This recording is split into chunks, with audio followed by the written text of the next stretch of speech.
тұншығу бұл медициналық төтенше жағдай. Егер оны шұғыл түрде шешпесеңіз, ол жүрек тоқтауына әкеледі. Тұншығу балалардағы жүрек тоқтауының маңызды немесе ең жиі кездесетін себептерінің бірі. Бірақ ол тек балалармен шектелмей, көптеген ересектер тұншығу салдарынан өмірлерін жоғалтады. Сонымен, тұншығу деген не? Бұл шын мәнінде желдеткіш түтіктің, яғни трахеяның бөгде затпен бітелуі. Мүмкін ойыншықтар немесе мүмкін тамақ бөлшегі. Бұл болған кезде оттегі денеге кірмейді және науқас жүрек тоқтауына ұшырайды. Жартылай тұншығу немесе толық тұншығу болуы мүмкін.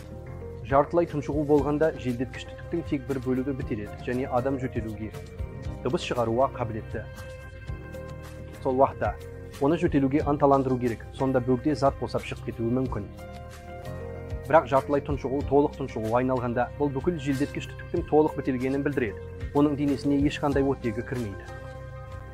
Сол уақытта дыбыста жөтелде болмайды. Тек қана тұншығудың әмбебап белгісі деп аталатын нәрсені білуге болады.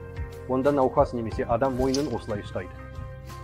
Осы арқылы сіз науқастың тұншығып жатқанын білесіз.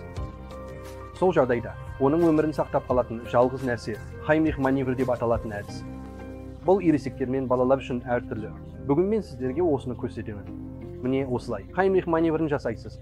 Ересек адам тұншығып жатқанда ол тұншығудың әмбебап белгісін көрсетеді. Ол екі қолын мойнына қойып ешқандай дыбыс шығара алмайды. Сондықтан сіз оның денесін екі қолымызбен орап, жұдырық жасауымыз керек. Қолдарыңызды қабырға астына, кіндік үстіне орналастыруыңыз керек.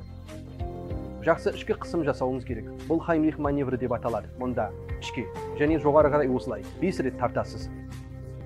1, 2, 3, 4, 5. Егер бөгде зат шықса, ол тұншығудан құтылады.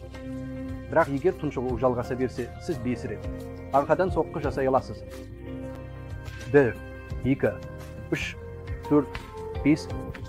Міне осылай. Және бөгде зат шыққанша қайталай беріңіз.